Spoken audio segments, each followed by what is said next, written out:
E aí, torcedor do Verdão, beleza? Mais um vídeo aqui no canal JP Palmeiras para trazer aí as últimas informações do nosso Verdão, galera. Tô trazendo aqui para vocês o F360 da ESPN, falando aí as últimas novidades do Verdão e da grande final aí que vai acontecer nesta quinta-feira, galera. Fica até o final do vídeo aí e deixa aquele like, beleza? A tela com os convocados de Corinthians e Palmeiras. É isso? Vamos lá, então. Como estão os convocados? Os minutos dos jogadores do Corinthians primeiros do Corinthians nesta data FIFA. O Depay, nas duas partidas, já foram as duas da Holanda, né? 185 minutos. Jogou bastante. Um gol de pênalti, né? Gol de pênalti. O Félix Torres, pela seleção equatoriana, 90 minutos, mas ainda tem hoje, deixa eu ver, hoje é Chile e Equador, lá em Santiago. Jogou o jogo inteiro, o primeiro jogo. Carrillo, 80 minutos, quase o jogo inteiro. Hoje enfrenta a Venezuela, o Peru. O Romero, 1 minuto só. Caramba. Praticamente não entrou, né? E hoje tem Colômbia e Paraguai, hein? Jogo difícil aí pro Paraguai. E o José Martínez não entrou e hoje tem Venezuela e Peru. Agora os jogadores do Palmeiras. Richard Rios jogou contra o Brasil o jogo inteiro. Estevão não entrou. Facundo Torres, Emiliano Martínez e Piquerez, os três da seleção uruguaia, não ficaram nem no banco. No jogo Uruguai e Argentina, eles não ficaram nem no banco na derrota do Uruguai para a Argentina lá no Centenário, mas hoje os três relacionados para o jogo contra a Bolívia. Bolívia e Uruguai, lá em El Alto, é isso? Mais de 4 mil metros. Exato. Vão cansar, hein? Havia a esperança de que eles não ficassem nem no banco, pudessem ser liberados antes. Já não dá. Né? Como não jogaram o primeiro jogo, muito provável que sejam aproveitados hoje. Só para completar, os do Palmeiras, não aparece ali na tela o Everton, né? Que não estava convocado, com o problema lá a concussão do Alisson. O Everton estará em Buenos Aires logo mais, no banco de reservas para o Bento. Eugênio Leal, muitos convocados para Corinthians e Palmeiras e pouco tempo de recuperação para quem vai jogar hoje. Mas se você olhar ali, né, vamos ver os jogos de hoje, quantos estarão de fato em campo, pelas eliminatórias sul-americanas, tem muita gente que não entrou em campo, né? Muitos que não jogaram, ou jogaram um pouquinho só. Acho que quem jogou mais foi o Depay. Só que ele fez a última partida domingo, do domingo até a quinta-feira dá para ele descansar. Vem no aviãozinho dele lá, deitado, dormindo, fazendo uma massagem e tal. Não vem na classe econômica, apertadinho? Não, é chatinho. Esse Depay é primeira classe, né? First class para Mr. Depay. Tem gente que acha melhor até ficar no avião e tal, na tranquilidade lá. Não quer que chegue. Pô, não dá para ficar mais 2 horas, que tá uma delícia isso aqui. Então, acho que o problema, a situação do Memphis não é uma situação assim preocupante para o Corinthians, e eu acho que preocupa mais essa situação dos jogos de hoje, que os jogadores entrarão em campo e o que será deles, né? Não é só a questão da minutagem, é se alguém vai se machucar, é o tal vírus FIFA, né? Sentiu aqui a coxa, o Flamengo, por exemplo, perdeu 2 aí, né? 2 saíram lesionados, o Gerson e o Arrascaeta. Mas é que o Flamengo não tem uma final agora. O Palmeiras e o Corinthians tem uma final.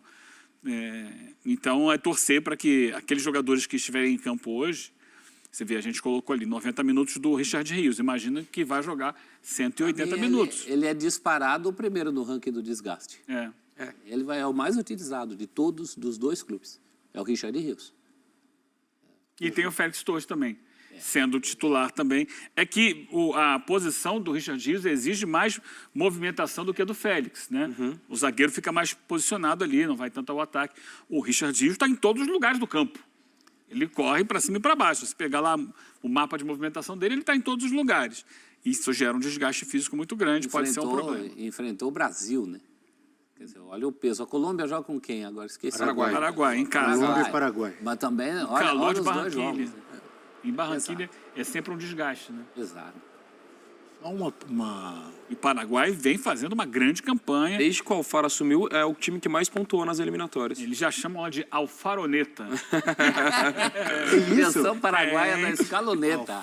Alfaroneta. E a escaloneta na Argentina, ela é alfaroneta. Só um detalhe sobre um comentário agora há pouco seu, Eugênio, que você falou. O Flamengo não tem uma final agora.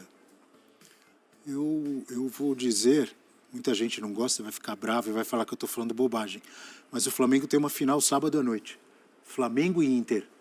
Primeira rodada do Campeonato Brasileiro. Aí todo mundo vai falar, tá, primeira rodada? São 38. Aí quando for lá no 37, é final. Os 3 pontos da primeira rodada não valem nada. E lembrando... Flamengo e Inter, 2 times que podem lutar pelo título. E lembrando que o Flamengo deixou claro que o brasileiro é a prioridade, né? Falando isso publicamente. Então o que eu falei não é tão bobagem assim, né? Só um pouquinho bobagem. Não, acho que tem fundamento sim, Abel. Obrigado, André, meu amigo. É um grande jogo, é um possível concorrente direto, né? Na briga pelo título.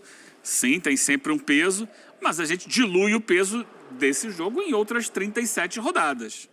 É diferente de uma final de campeonato, que é o último jogo. Ali para ou continua, não tem depois. Mas é claro, são desfalques importantes para o Flamengo, sim. Que logo depois, na sequência, vai estrear em Libertadores. E de acordo com a... Como todo mundo, né, que vai jogar Libertadores e Sul-Americana, começa na outra semana para todo mundo. 14 times brasileiros. O seu pensamento é de acordo com a doutrina Boto, né? O Boto se pronunciou publicamente a respeito disso. O brasileiro é prioridade desde a primeira rodada. É que o brasileiro engana. Como ele é longo, você fala assim, depois a gente vê, né? Depois a gente vê quando você abre o olho. Como eu coloco o Inter como um postulante ali, talvez não um favoritato, mas um favoritaço, mas um candidato ao título, você ganhar 3 pontos, caso o Flamengo vença, é tirar 3 do Inter também. Ah, então o senhor concorda com a teoria dos jogos de 6 pontos? Seria contra. Até engasguei aqui. Nunca falei nada disso. Você acabou de falar. O senhor era contra a teoria dos 6 pontos. Você acabou de falar. E agora confirmou. Compliquei agora? Confirmou a teoria dos 6 pontos. Vou pensar. Só falta dizer que o Flamengo tem vantagem por jogar em casa. Fala.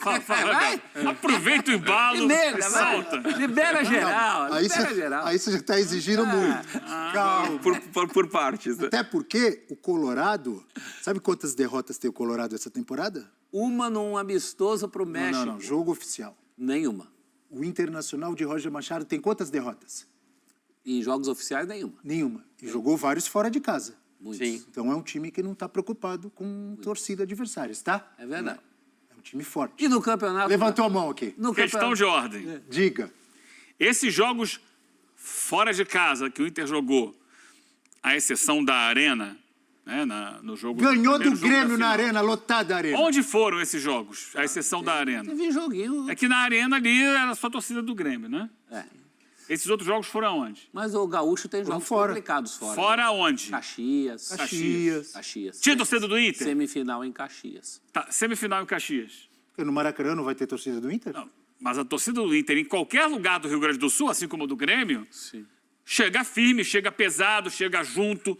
Muitas vezes é maioria em relação ao time local. Os seus argumentos não foram bons. Em todo o estado do Rio Grande do Sul, o Internacional tem torcida pesada, grande, forte, que faz a diferença. Joga assim em Caxias como o e não joga fora de casa? Não, porque a torcida do Inter está lá. Argumentos não colaram. Tá lá. Eu desvirtuei o assunto, vamos voltar para Corinthians e Palmeiras. O Campeonato Brasileiro está aí também. Leila Pereira, vimos agora o Augusto Melo e agora vamos ouvir a Leila Pereira. Ela está batendo forte no negócio do fair play financeiro, porque o Palmeiras paga tudo em dia. Quem será que ela está cutucando? Um monte de gente, né? Vamos ouvir a Leila. Ah, sim. Precisa entrar no debate o fair play financeiro. Clubes que atrasam salário, que atrasam imagem, porque é aquele negócio, eles pagam em dia CLT e não pagam em dia imagem. Clubes que atrasam o pagamento de compromissos com outros clubes na aquisição de jogadores e continuam competindo em igualdade de condições. Isso cria um total distorção no campeonato. Então, isso é uma pauta extremamente importante. Eu sei que é sensível para alguns clubes que não pagam em dia seus compromissos, mas, sem dúvida nenhuma, nós vamos bater forte nisso. Porque o Palmeiras, a gente compete em igualdade de condições, não é porque nós pagamos em dia os nossos compromissos, mas nós exigimos também que os outros clubes que competem conosco paguem também em dia, inclusive para o próprio Palmeiras, né? É muito demorado. Tinha que ser com uma celeridade maior, porque até acontecer um julgamento, já passou o campeonato. Então, clubes que pagam em dia seus compromissos são prejudicados por clubes que não pagam ninguém. Então, isso é uma pauta extremamente importante, muito importante, tá? Não é gramado sintético, não é o gramado sintético, é outra pauta, não é? Que é a questão dos gramados. Não é o gramado que cria desequilíbrio entre as competições, e sim essa falta de fair play financeiro. Nós contratamos 7 reforços de peso. Vocês viram que foi a maior contratação, o Vitor Roque, a maior contratação da história do futebol brasileiro. Né? Foram 7. E vocês não param de me perguntar de contratações, mas estou brincando. Mas é claro que o Palmeiras está sempre, sempre atento ao mercado. O presidente estava animado, hein, professor? Estava sim. E ela tem razão na questão do fair play financeiro. Precisa haver uma unidade em relação a isso, como sobre muitas coisas no futebol brasileiro, né? Não há união, não há unidade, cada um puxa para o seu lado. Não por acaso agora quem está puxando essa história são os que têm condição financeira. O Flamengo, inclusive, está apelando para o exposer, né? Está expondo os nomes dos devedores. Colocou essa semana ali os nomes, era o Internacional e vários clubes portugueses que estão devendo para o Flamengo. Eles falam num termo, no sentido de justiça do campeonato, de todo mundo cumprir as suas obrigações. Eles têm total razão, mas pelo lado também de quem não recebe. Claro. Não é? Claro. Dos profissionais, das pessoas. O Cuiabá reclamou muito ano passado, e com razão, porque ele vendeu um jogador para o Corinthians não pagou, usou o jogador, Cuiabá ficou sem receber, esperando aquele dinheiro, e o jogador ainda todo contra o Cuiabá. E o Cuiabá foi rebaixado, o Corinthians não. E se com dinheiro Isso talvez é o muito Cuiabá injusto. tivesse... Era o Ranieri. E se o Cuiabá tivesse contratado alguém que pudesse ter mudado a história esportiva? Então tem influência esportiva. Com esse esse tipo de coisa. dinheiro, ele poderia ter feito um investimento para reforçar o time dele e ter tido uma campanha. Ou seja, acabou indiretamente, é claro que isso não é decisivo, mas tem uma parcela de impacto dentro do rebaixamento do Cuiabá. É uma injustiça. Eu acho que a Leila está corretíssima. A gente aqui no futebol brasileiro, historicamente, é muito permissivo com isso, né? A gente, Exatamente. Ok, tá bom, atrasa, paga depois, devo quando... devo, não nego, pago quando puder, mas muitas vezes não paga, vai para a justiça. E é uma coisa que tem muito no Brasil. Vai para a justiça aí. Aí a justiça demora 5, 6 anos, 7 anos. Aí daqui a pouco, quando sai a decisão, já é outro presidente. Aí, assim, o presidente novo que entra, começa a pipocar um monte de ação na justiça que o cara não esperava, porque é coisa que vem do passado. E aí o cara tem que se reorganizar ali em função de outras questões. É um problema para o clube. Para aquele dirigente, não. Ele não está nem ligando para isso.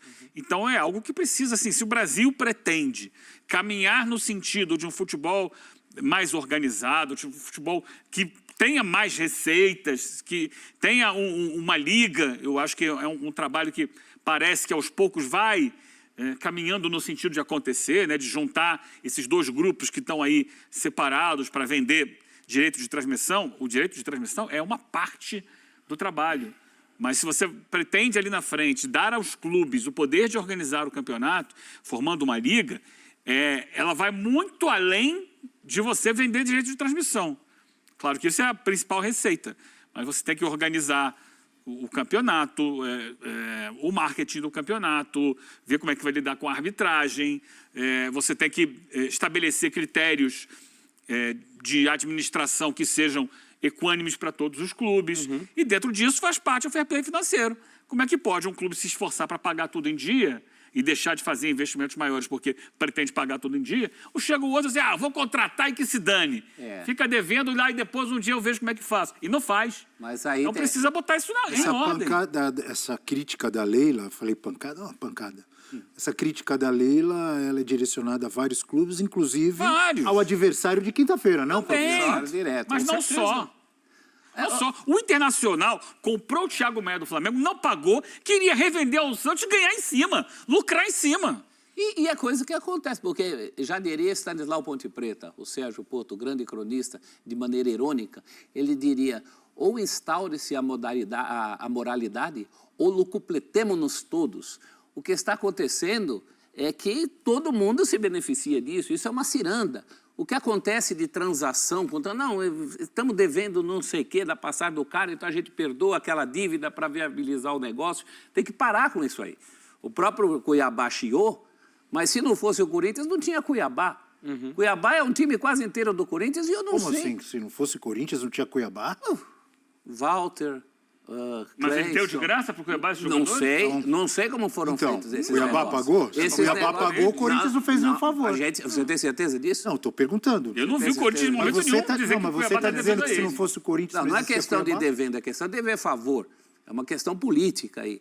Ah, facilita a saída de um, vai a saída do outro aqui. Tem que parar essa ciranda. A ciranda tem que parar de todos os lados. Ou é dinheiro na mão, ou não tem negócio. Dinheiro na mão é vendaval. Não, você pode fazer um negócio parcelando, desde que você pague as parcelas que você prometeu pagar. Não, então, dinheiro na mão no sentido de cumprir o prometido. O problema é que se tornou natural o que é algo absurdo, mas isso se tornou natural no futebol brasileiro. Então todo mundo age assim. Se tem uma coisa positiva, acho que nessa história, é que essa indignação é porque teve alguns clubes que se organizaram e vê que agora o quanto que eles conseguem fazer a coisa certa e acaba sendo prejudicado por outros que não fazem, onde todo mundo fazia a coisa errada. Agora, acho que você tem pelo menos uma iniciativa em fazer. Lógico que ela acaba citando o Corinthians ao falar isso, mas eu não vejo nenhum tipo de coisa pensando na final do estadual. Acho que ela está falando a questão que deveria ser básico no futebol brasileiro. E tem influência esportiva, e acho que a partir do momento que você faz tudo direito e vê que os outros não estão organizados, acho que você tem todo o direito de estar incomodado, expor isso e liderar um movimento para se organizar, porque tem total influência esportiva no final das contas. E assim... Mas não tem nenhuma legislação de Não. CBF, de Confederação Sul-Americana em relação a clubes que não pagam. Tem da FIFA. Exato. Mas é A preciso FIFA o tem. jogador ou outro clube lá na FIFA registrar até que venha o Mas FIFA deveria Plus. ter da CBF Tanto também, que- não deveria? Tem. Clube que não paga Deveria, salário, você clube que tem. não paga direito de imagem, transfer clube ban que não interno. paga o outro. Deveria Tanto- ter um transfer ban nacional. Tanto que o que Concorda influencia, comigo? Bel, as punições, quando a gente fala de fair play financeiro, normalmente são da UEFA, quando a gente fala da Europa, ou dos próprias federações locais. Então, quando o Nottingham Forest perde ponto, quando o Everton perde ponto, foi porque no futebol inglês teve a punição. Não tem nada a ver, não é a FIFA que determinou, ela vai corroborar ou não. A UEFA é a mesma coisa quando tira times da competição. Então, isso é uma coisa que tem que ser feita a partir de CBF e Conmebol. Não interessa a ninguém. A gente está ouvindo só as exceções. As exceções são Flamengo e Palmeiras. Os outros não estão interessados em mexer nisso. Isso é claro. Estão Você vê errados. outros Estão errados. falando, todos errados, O mas Flamengo não passou estão 6 anos interessados. aí com o cinto apertado para botar as contas em dia. Passou 6 anos. Quase foi rebaixado, teve tropeços, não conquistou grandes títulos, mas botou a casa em ordem. É isso. Você não vai suportar passar 6 anos botando a casa em ordem? Um dia a bolha estoura. Um dia a bolha vai estourar. E aí vai ser uma bolha gigantesca que vai dar muito problema. E só um pequeno adendo. Eu concordo com tudo que a Leila falou do fair play, mas a história do gramado sintético não tem nada a ver. Não, duas Acho que são coisas coisas paralelas, bem né? diferentes. Tem nada a ver uma coisa Só com essa outra. observação. Mas Concordo. no que ela diz em respeito do fair play, estou totalmente de É acordo. que ela quis dizer, a discussão é fair play, não é gramado. Não, gramado tem que ser discutido também. Ela falou que o que desequilibra não é gramado, é fair play. As duas coisas desequilibram. Então, acho que só separar isso que é importante. E na última fala dela, ela exalta as contratações que o Palmeiras fez nessa temporada, até mostrando ali com o dedo, 7 contratações. O Palmeiras tá precisa de mais reforços ou não? A Palmeiras precisa se reestruturar como time, né? Precisa Olha a ver tela aí, como é que- professor. Como é que... Eu acho que o que assusta o palmeirense é que teve todo esse investimento e até agora... Até porque o Paulinho, por exemplo, ainda não entrou em campo. O Vitor Roque mal entrou em campo. Mas olha só, 70 milhões de euros em 2025. No ano passado foram 16, em 2023, 9, 2022, 5. Isso ela tem. Abriu o cofre dessa vez, hein? É muito mais do que vinha gastando. Agora precisa ver na prática como é que vai funcionar isso. A parte dela ela fez. Acho que nisso ela O professor Abel não pode reclamar de reforço. Dessa vez Nem a não. torcida, pode? Dessa vez não. Diga, André. No primeiro momento dá aquela sensação, porque o principal reforço estava machucado, o Paulinho, e agora chega o Vitor Roque mais tarde. Mas assim, acho que as principais carências foram supridas, o Palmeiras tem elenco para disputar todos os títulos, eu acho que é mais um encaixe coletivo. Então acho que nesse, lógico, fica atento se vai ter metade do ano mundial, como é que vai ser o decorrer da temporada, lesão e tudo mais, mas não tem do que reclamar nem um pouco. Mas vamos lembrar os 7 aqui. O Micael, o zagueiro, Facundo Torres, Emiliano Martínez, Paulinho, o Vitor Roque, 5. Bruno Faltam 2. Fux. Fux 6 e mais um que eu não lembro. Daqui a pouco, Mikael já falei. Ah, tá aí, ó. O Lucas Evangelista. Que é justamente o último. Quando tava dúvida na cabeça, ele apareceu na tela. Você viu? Lucas Evangelista. Os principais... Para os 3 setores. Defesa, meio campo e ataque, certo? É que os principais ainda não jogaram ou jogaram pouco, como no caso do Vitor Roque. As contratações de impacto mesmo ainda não tiveram tempo de mostrar que vieram, né? Mas tá aí nas 2 finais, nos 2 jogos das finais, tá o Vitor Roque aí. E por enquanto a Leila tem todos os argumentos a favor dela, porque tem a quantidade e a qualidade. Tem uma pergunta, você gosta de responder as perguntas da tarde, Qual professor? É essa? Palmeiras Gastão. Legal, Gastão. Nessa janela, aumenta a pressão por títulos? Sim, até porque a briga é com outros também que tem essa condição, né? O Flamengo, vamos ver que Botafogo que vai sair de todo esse atraso. Muitas vezes o Abel reclamou, eu sou o que coloca mais garotos da base, nenhum clube no Brasil, mas tem um lado também que a base do Palmeiras é espetacular. E o ajudou na conquista de títulos. Desde o primeiro lá da Libertadores até o brasileiro do ano retrasado com Hendrick e companhia, né? Fruto de um belíssimo trabalho, né? A base do Palmeiras vem trabalhando bem desde os tempos em que ela nem era prioridade no Palmeiras. E a gente também tem que lembrar de jogadores que chegaram e ainda não renderam o que se esperava.